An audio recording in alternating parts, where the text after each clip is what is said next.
I don't believe we've been formally introduced. Not in this era, anyway. I wish I could explain all this strangeness, but there isn't much time. The short of it is, you saw my beloved Juno. And for a brief moment, I thought she might occupy this tender body of yours. But something went wrong. And now, she's back out there, adrift. Oh, she was magnificent once. One of a race of beautiful, wonderful creatures. They created your kind. Did you know that? Your people were tools to them. That's all you have ever been. That's all you should ever be. One day soon, I hope. For the world is nearly ready for her return. Wired. Prepared for a second coming. Uh-oh. Here they come. Those Templars. Or maybe assassins this time. Idiots. All of them. I envy you. It was her wish that I be here to greet her. It was her experiment that made it possible for my rebirth as one of these things. Stay down! Get down on your back! Now! He's got a gun! Guide me into the grave, beloved! I am your instrument! Put the gun down! Drop it! Drop your weapon!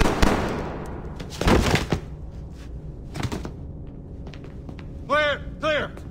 Check his vitals. He's bleeding fast. Check the victim. Are you okay? Can you hear me? Hello? Talk to me. You all right?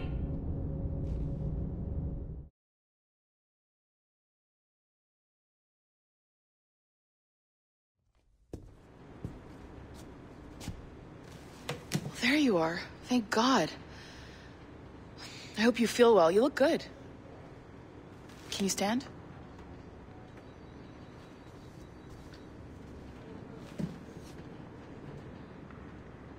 Good. Try walking around.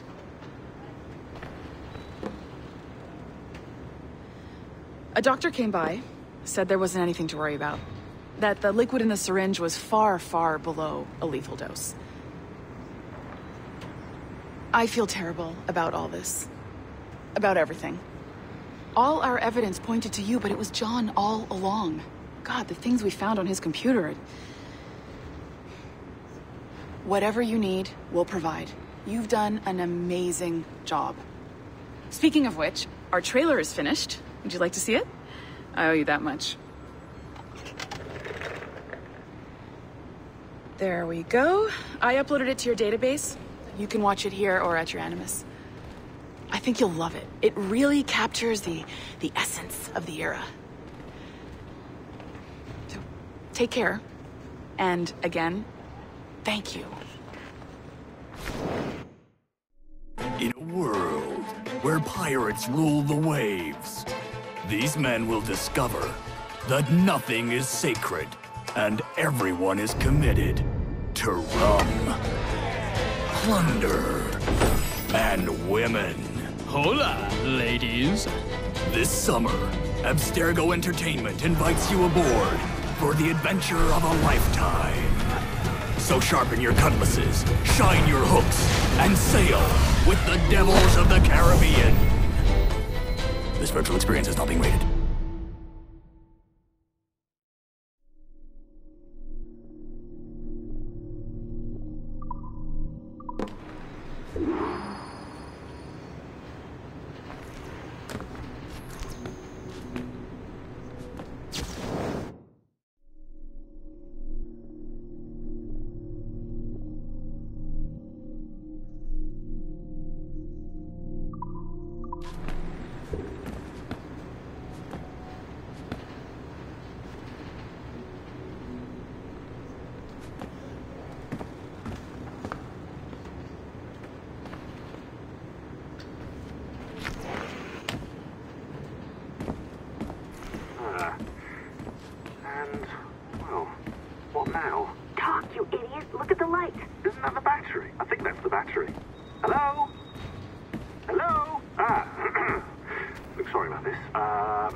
in crime. Hello. Bloody good work earlier, honestly, I mean it, delivering us all that data. It's really just too bad that our man on the inside was such a, how to put it? Fanatic. Fanatic is the best word, I suppose. We take who we can get. Exactly. Well put. We saw in John an opportunity to burrow deeper into Abstergo's cloud servers, and I'm not ashamed to say we took it. Not realizing, of course, that he was enlisting you to help him. And to blame, should anything go wrong. I suppose it all worked out very nicely in the end. Most of it, anyway. What Sean really wants to say is, if you're up for more hacking, we are too. John gave you level 3 security clearance before you died. You should use it. The assassins don't have the resources to pay you like the Templars do, but we'll make it worth your while. Look, we should really cut it short, Bex. 20 seconds. All right. Good luck. Cheers, mate. Top-notch work, really top. Give yourself a pat on the back. And happy hacking.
Our initial research into the life of Ratana Gaydon focused on a period spanning his late teens to his early 30s. But our researchers came away unimpressed by his calm and stoic demeanor, with occasional flashes of extreme anger. This was not the sort of leading man we felt comfortable endorsing. We decided, therefore, to delve into his early childhood, with the hope that scenes of pre-colonial America might hold some appeal. As you can see here, there is a certain naive charm and innocence to this young boy. Unfortunately, our researchers found this young man's story deeply problematic as well. For one, the omnipresence of the Mohawk culture lacks the balance necessary to tell the true story of America. And secondly, the Mohawk language would certainly be an issue for most of our audience. We therefore feel that although Ratana Tankon's early life would be of some interest to our more educated viewers, it's unlikely that his story would appeal on a broader scale, being too foreign, as it were, to normal audiences. Our team recommends we pass on this property.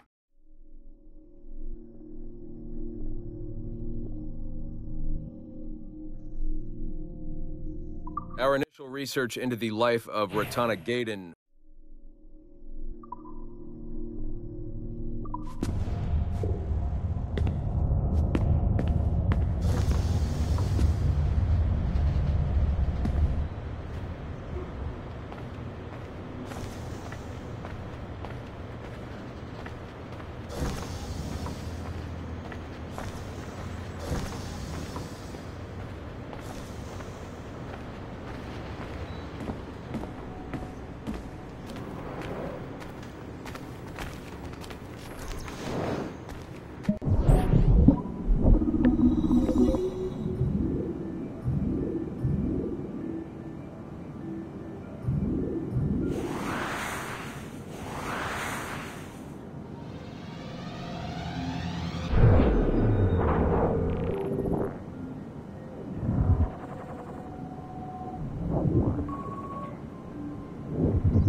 Surrogate Initiative, Test Session 32, January 11th, 1981. Host Eileen Bach, DNA sample SB1970.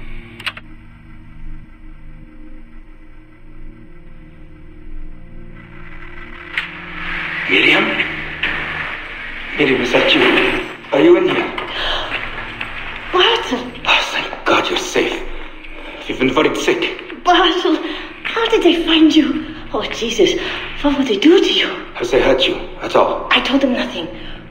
All they do every day is ask about you and that artifact.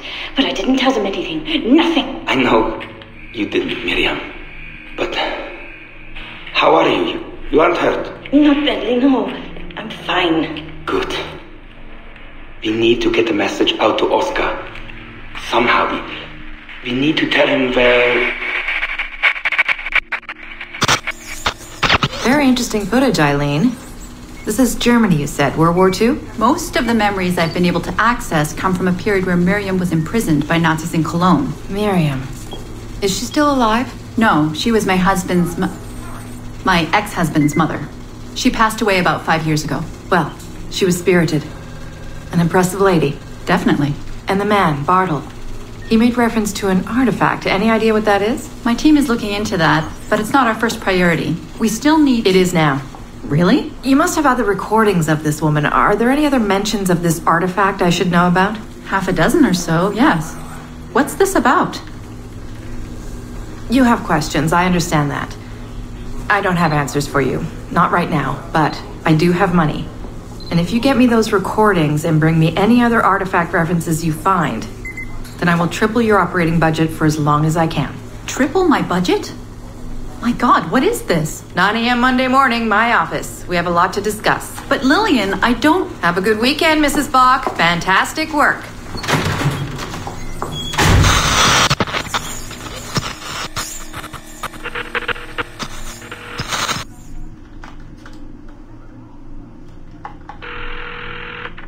Hello, this is Carl. Hi, it's Eileen. Hey, how are you? Good. Busy. Cold. The winter's been terrible. Seamus won't like that. The weather's been mild out here. Well, he's only coming for a month. He'll live. And I'll be so busy he won't have to worry about his mother bothering him. Still working 12-hour days. I should move a bed into my lab. Look, if you're too busy, Seamus can stay with me. No. I want to see him. We'll have fun. You're not too busy to be a mom and a genius. Of course not. His flight lands at 8:15 p.m. tomorrow night. You'll be there? Of course. 8:15 p.m. Let him know you'll be there. Thanks, Carl. I need to run. I'm sorry. Take care. You too.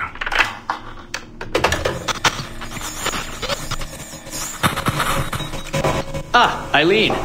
Didn't see you come in. I'm not interrupting? No, it's fine. The subject is unconscious. He's traipsing around 18th century New Orleans right now, in the memories of a woman. That must feel odd. How long has he been under? 83 minutes. Whoa. It's average. What can I do for you? I just wanted to thank you for sending Lillian to see me. She came away very impressed. There. You see? All these bureaucrats need is a little glimpse of our secrets every so often. They like to feel like they're still in charge. Lillian is most definitely in charge. She just tripled my budget. Tripled? Christ, Eileen. You must have discovered who killed Kennedy. Well, she heard something on one of my tapes that interested her. Something about an artifact. Very vague, but it was enough. An artifact? What sort of artifact? Jesus, get him out of there! Get him out! Oh my God. It'll kill him! He's not decoupled! He's having a fucking seizure! Power down! Now! Heart rate 170! Power down! Now!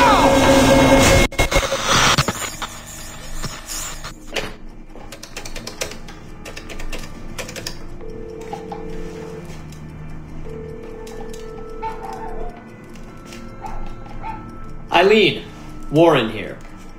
I was all ready to apologize for the late call, but you seem to be away.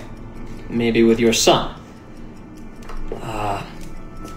Listen, since the unfortunate incident with Subject 1, there's been a lot of dire talk around the office about my Animus project. About shutting it down. About it being unsafe. Typical top brass bullshit. And if they shut me down, then your surrogate initiative goes away too. I'm sure you're already well aware of that. Well, let me be the first to reassure you. This will not happen. I will not let them take this from me. From us. I will not let one death Of an undiagnosed epileptic, I should add. I will not let this destroy the decades of incredible research done by our predecessors, and the 5 years I've spent perfecting the animus. There's still more work to be done, and countless rewards to be reaped. So I wanted you to be the first to know. I have decided to volunteer myself as my second subject. I am convinced that the animus is perfectly safe, provided I stay within the boundaries of my own ancestral bloodline. Next week, I plan to prove this by staying a full 4 hours in the animus. I would be grateful if you and your team would monitor my progress. And after this necessary but ridiculous proof of concept, I give you my word that I will work closely with you to solve your outstanding problems. Your surrogate initiative is a bold idea, and I do believe it is the future of the Animus project. But while we have the Animus itself, I do not want to waste precious opportunities to prove its safety. I'll see you in the office on Monday. Goodbye.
Our initial reports gave us hope that Enzio Auditore would serve as an ideal candidate for future Abstergo projects.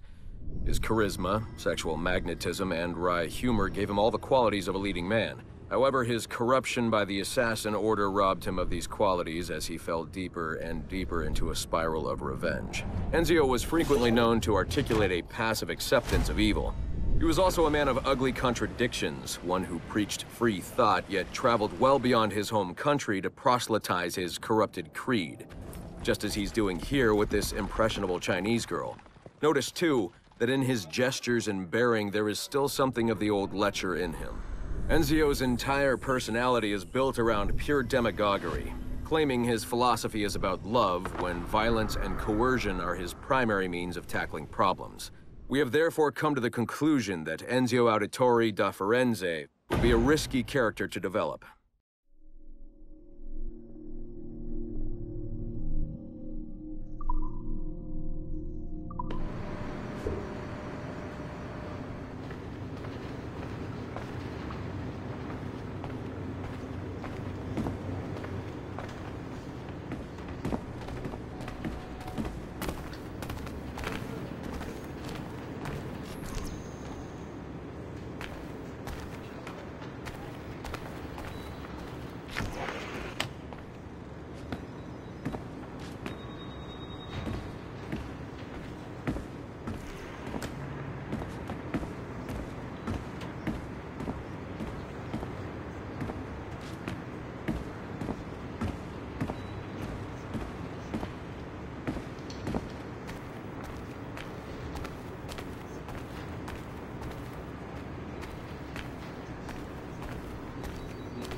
Showed up to the meeting.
Timestamp August 16th, 2013.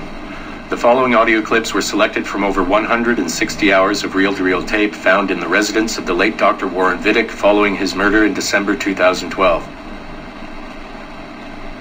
According to labels on the tape's canisters, these recordings were made over a 14-month period between 1980 and 1981 without the consent of their primary subject, Mrs. Eileen Bach, a colleague of Dr. Vidic's and the originator of Abstergo's surrogate initiative.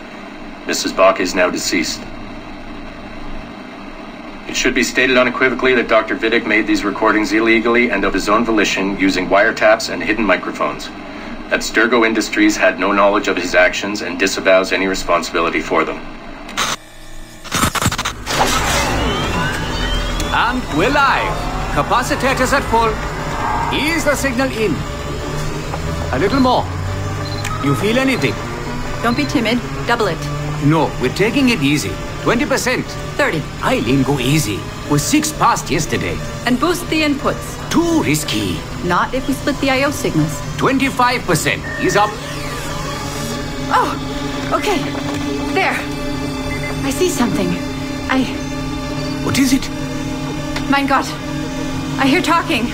You're okay? Ja, ich höre Stimmen. It's German. Mein Name ist Miriam Kurz. I see a light. It's cold. Ich werde nichts sagen. There's a man with me. Mehr werde ich nicht sagen. Keep an eye on our fighters. Mein Name ist Miriam Kurz und ich bin eine Navajo. Des Hitlers Zwang, der macht uns klein. Noch liegen wir in Ketten. Doch einmal werden wir wieder frei. Wir werden die Ketten schon brechen. Eileen? Denn unsere Fäuste, die sind hart, ja. Und die Messer sitzen lose. Für die Freiheit der Jugend kämpfen Navajos. Switch off. Powering down. Kämpft Navajos. Get her out of there. Oxygen from the valve. No. No, Satish, I'm fine, really. Quit the heroics. Just breathe. Better? Yes. Yes, thank you. Did we get something? It'll take a while to parse. What did you see? It wasn't just seeing. It was feeling. Being. I was scared. You were shouting in German? I think I was in Germany. I was in Germany, Satish.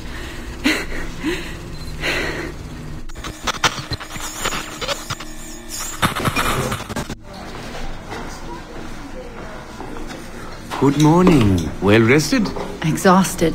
Yesterday was an incredible find. Seems so. What did it feel like? It's foggy, but I relived the memories of a young German woman. Early 20s, I think. A man was interrogating me, looming over me and asking questions. He was shouting, but I was shouting back. And then this poem just came out, like a chant. Fascinating. I'm eager for you to hear the tape. Is it ready? Yes, we transliterated the data onto an audio file. It took all night to process the language. Spool it up. Of course, have a seat. Judging by the subject matter and the setting, I'd say you landed somewhere in Germany in the 1940s, 1 or 2 generations back. During the war, I'd imagine. 1940s Germany? That would be Miriam Kurtz, my ex-husband's mother. So she's not related to you in any way? God, I hope not.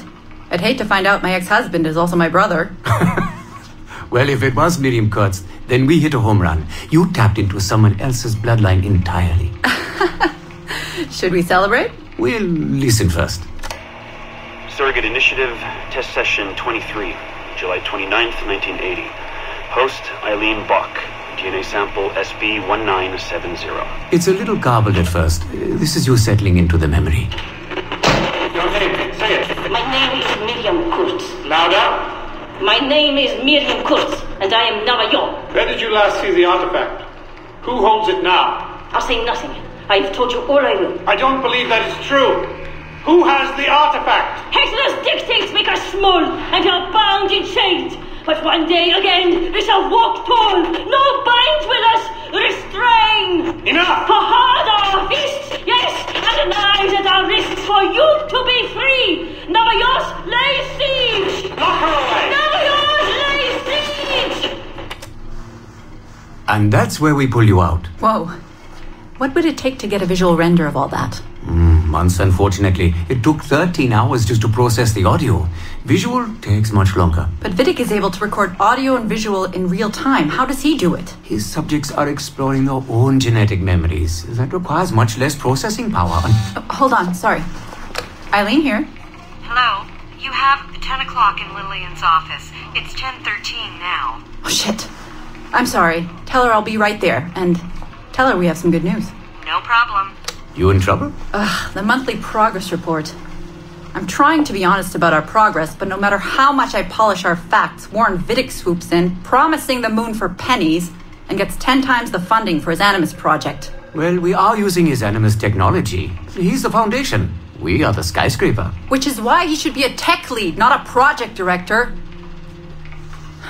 Good work, Satish.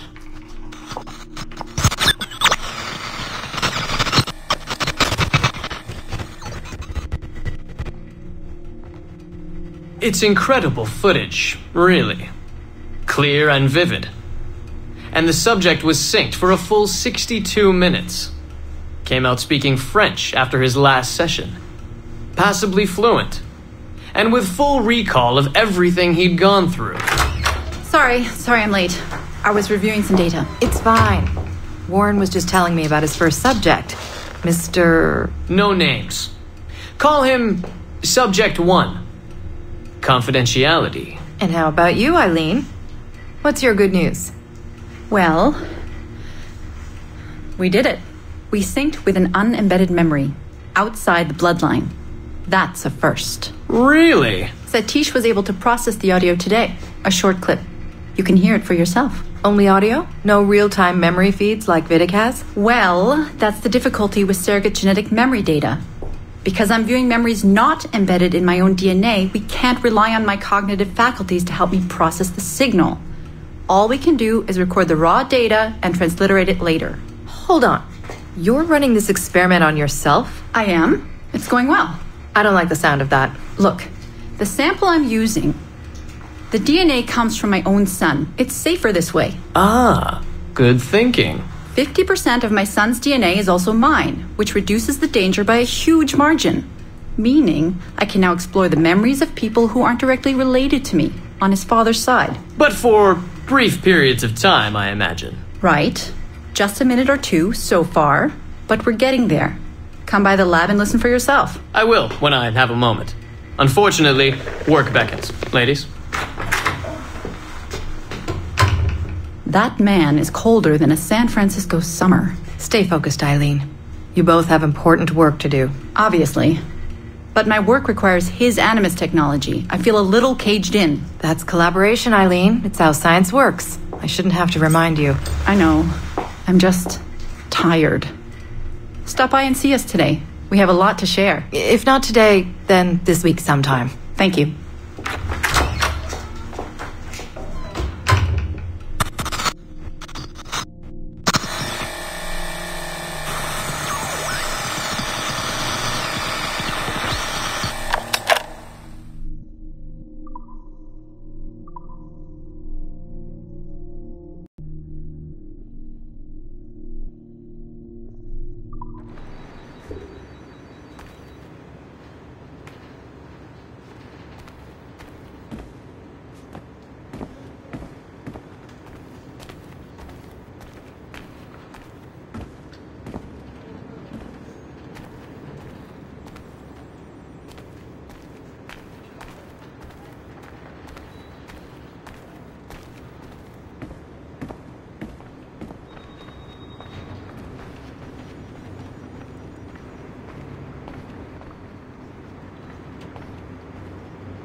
you hear that? I haven't heard anything. I keep my ear to the ground.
We are attempting to synchronize the DDS system.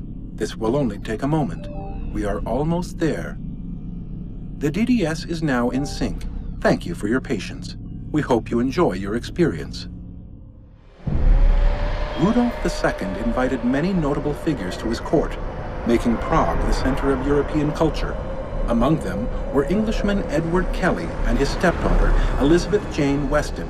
Observe her and report any alleged collusion.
February 12, 1981. Qualitative personal interview with Subject 1 on ancestral research regarding Avalon de Grand Prix. How are you feeling? Any side effects? Not really. Aside from the headaches. They've been worse since I started staying in longer. But I don't want to stop. I like her. I want to know what she does next. What's it like? Reliving her memories. So different. The animus, I mean. The past. At first it was confusing. Distracting. Like New Orleans, the stench. I wasn't expecting all the smells. Smell is the sense most directly linked to memory. When I'm in her memories, it's like I can smell more than I usually can. In general, women have a more acute sense of smell than men do. I had wondered how that would translate. Anything else? Yeah. She's smaller than me, but it's like her body could do more. Did that surprise you? At first, yeah. The ERA people might hate me for this or whatever, but I don't usually think of girls that way. Climbing things. My mom, my sisters. The animal feeling of Aveline sinking her hidden blade into the throat of... Go on. It doesn't feel feminine. What I think of as feminine. But then at the same time it does. Her center of gravity is way lower. That was a surprise. How easy it is to land. How steady I am on her feet. Sorry. This is hard to talk about. No, it's fascinating. This is what we need. Pure experience, in your own words. Okay. Can you tell me about Gerald Blunk? What about him? He and Aveline were close, but we haven't been able to ascertain if he might be your missing ancestor. Do her memories suggest anything to you? Does this make you uncomfortable? Remember, these are her memories. You're just playing them back. It's not even acting. You're a researcher. Like you say, I haven't experienced her consummating anything. That would be... Anyway, I think maybe she was confused. Oh. Well, first of all, I don't really know for sure, okay? I mean, guys think about sex more than girls, right? That's a fact. As a researcher, what did you observe? Does it mean she's more like a guy if she thinks about... Is that why she's able to assassinate? Well, okay, here's the thing. I don't know her thoughts, but from what's in her memories, physically, the fidgeting, some hesitation, what she looked at, who she looked away from, the things she didn't say when I expected her to. If I had to guess what it meant, I would think she was thinking about sex. But I'm a guy, so I would think that, right? So what does it mean for women to act that way? It has to mean something else, right? As a subject, you're able to observe more finely than I am in review. What about unwanted attention from men? Well, I thought that would be the hardest thing to deal with. I'm not into that, for the record. Not at all. Yes, I know. But the way she dealt with it, it happens so often. It's like you stop noticing everything she does to avoid it. Crossing the street, eyes in the back of her head. She knew how to handle herself. When she was charming, felt kind of similar to killing. Or the build-up to killing. Can we take a break, Mr. Vidic? Of course.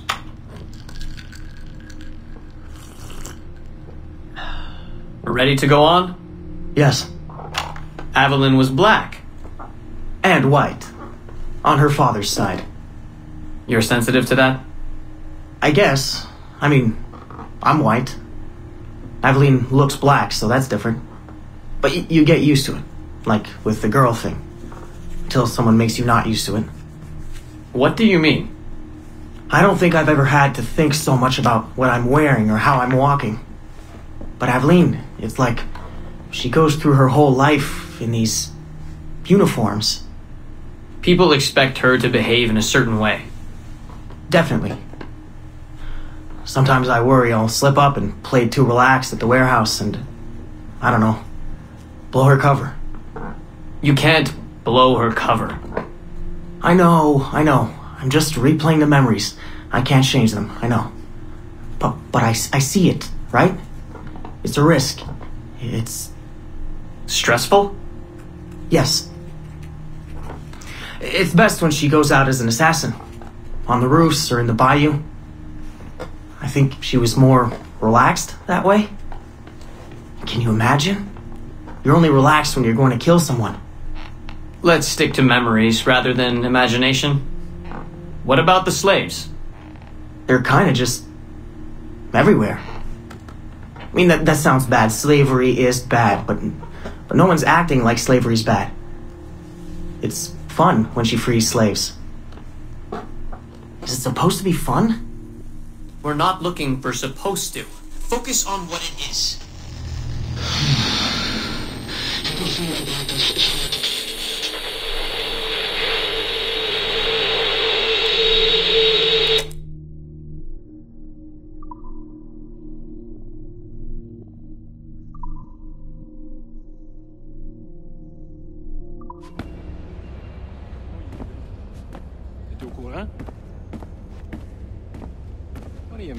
disappeared.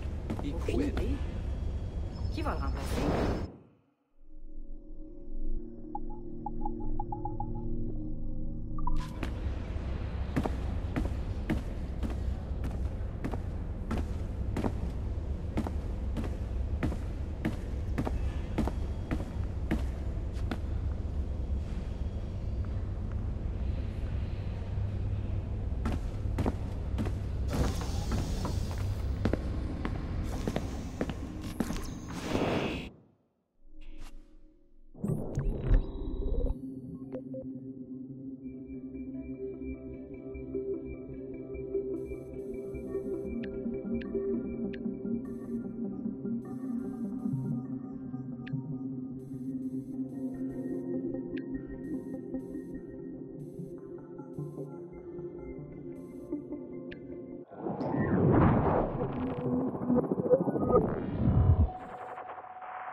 Surrogate Initiative, Test Session 37, August 9th, 1981.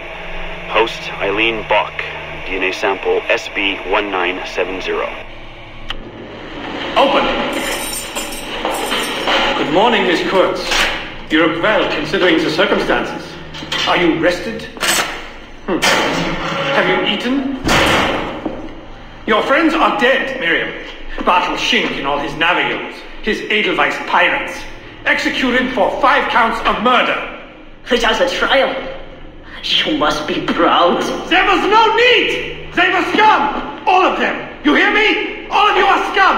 Scum! Scum! I see it so clearly now. He didn't break, did they? You have nothing. Quiet, girl! You don't have the artifact. If you did, you wouldn't be talking to me at all. Navios lay siege! I said Navios lay siege! Navios lay siege!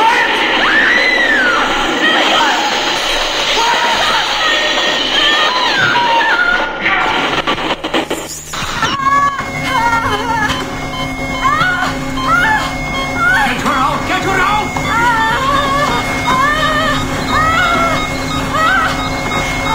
We're losing her! Shut it down! Everything!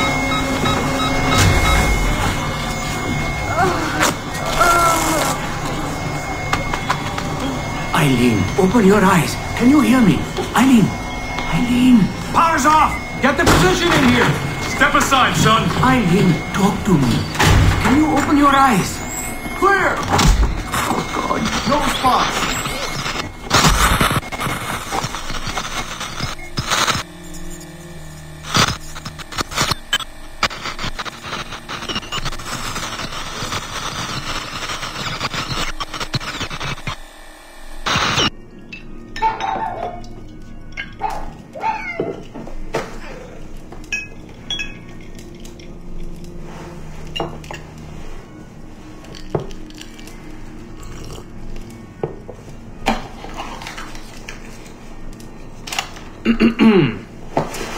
All right. Notes towards a speech in honor of Dr. Eileen Bach's premature retirement. When I first learned of Dr. Bach's unfortunate accident, I couldn't help but feel a great sense of loss at... No.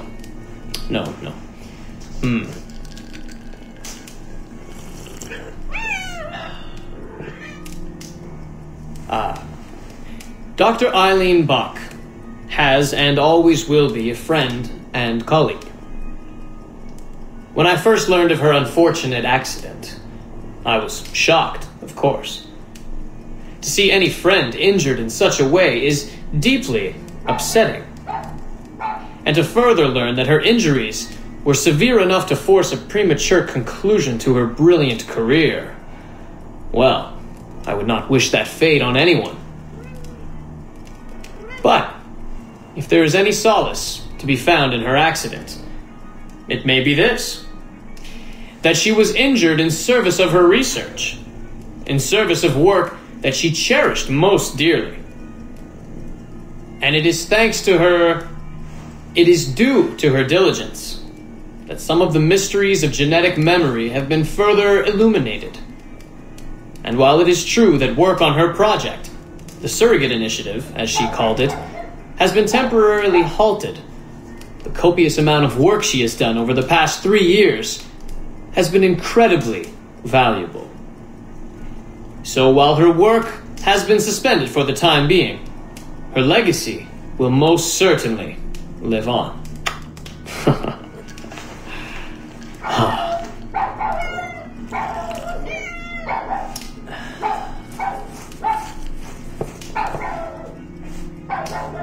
Quiet, Joan! Quiet!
He quit.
So, this will be a short one, Dad. Something to remember me by if things go south. I don't make it out of the temple today. I've tried to be optimistic about all this, but I just can't. I think spending all this time at Connor's memories has made me anxious. I mean, his story is so painful in so many ways. Still, he never lost hope, even when his faith in others eroded. I can only believe that what we are doing is the right thing, that I can stop this disaster. I know this. I mean, the technology is there, waiting for us to use it. I'm the final piece of the puzzle. Something in my genes, or my memories. Some final piece of code to switch the whole thing on. That's why I'm here. That's why they brought me here. Only, I don't know what I'll have to give up in return. My sanity, my life, it's impossible to say. I do know this. Our battle with the Templars will not be over. And whatever's inside that temple is not an ending. It's just another chapter in this endless story. And it'll be your job, and Mom's, and Sean's, and Rebecca's, to keep turning the pages. You know, I keep thinking about something Orson Welles once said. Something like, if you want a happy ending, it all depends on where you stop telling your story. So maybe that's the answer. Maybe that's how people keep marching forward. If something goes wrong and they're dead, something happens to me. When you tell my story years from now, please tell them the one about how I lost my way, and then I found it again. Just in time to save the world. And just end it there. That'll keep everyone smiling.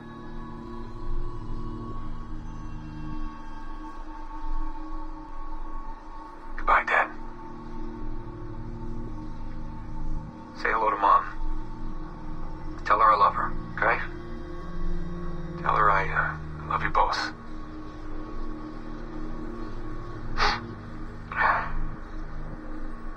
I love you both.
elders meeting and just vanished.